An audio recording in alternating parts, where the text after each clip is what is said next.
parata ng mga bashers dyan na inaga ko doon si Cherry White kay Pacboy. Maraming nagko-comment, nag-message sa personal account ko, nag-message sa page ko na inaga ko si Pacboy kapal doon ang mukha ko kasi mga agaw. Ngayon sasagutin ko yung paratang nyo. So ngayon magkwentuhan muna tayo ha. Pakinggan nyo to. So bago kami nagkarelasyon ni Cherry White, bago kami nagka-jowa, nasa Manila pa si Cherry White, nag-uusap na kami, nag-video call. Ang gagawin lang sana namin is collaboration.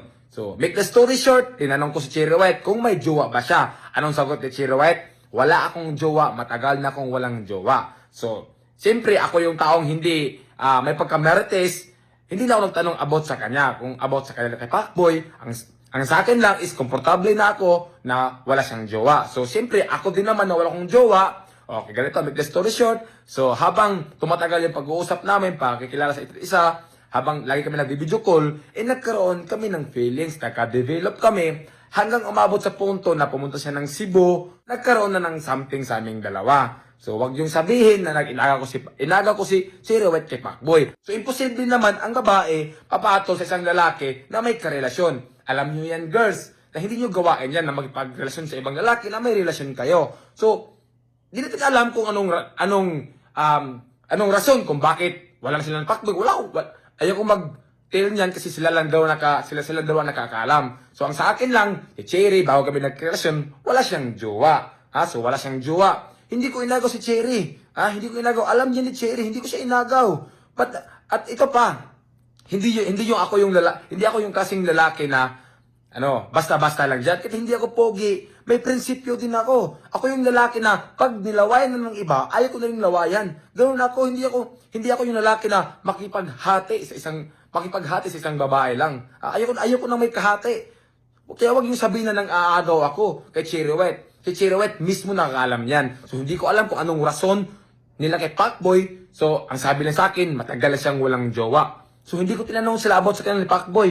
Yun lang kasi privacy nila yan. So ito pa, naiinis ako eh. Kasi sabi nila, content lang daw kami ni Cherry White. Intindihan ko kayo kasi nga nangyari sa akin nung nakaraan na nag-reveal ako ng jowa na hindi ko jowa. So ngayon, imposible naman na content lang kami, di ba? Halos na yun sa vlog namin, puro nangalaplapan. Sasabihin nyo, content pa rin.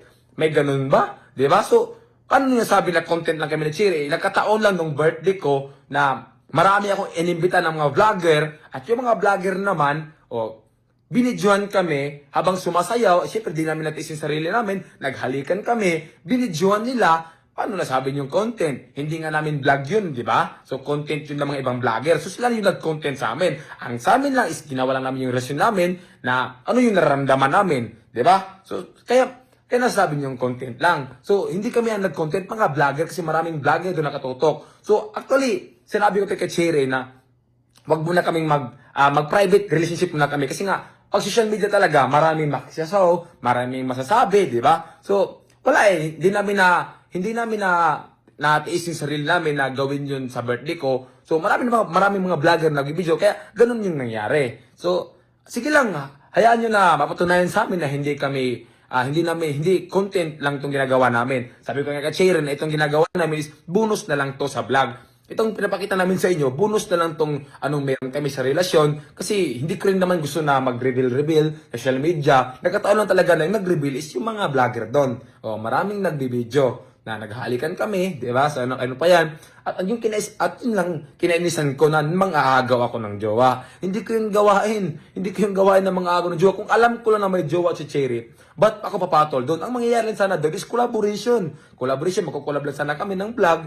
Siyempre, wala siyang jowa, wala din akong jowa, nagkamahalan kami, di ba? Nagkagusto kami sa isa't isa. So, hindi ko kasalanan yon. Kung si Cherry ay may karelasyon siya, o tinago niya sa akin,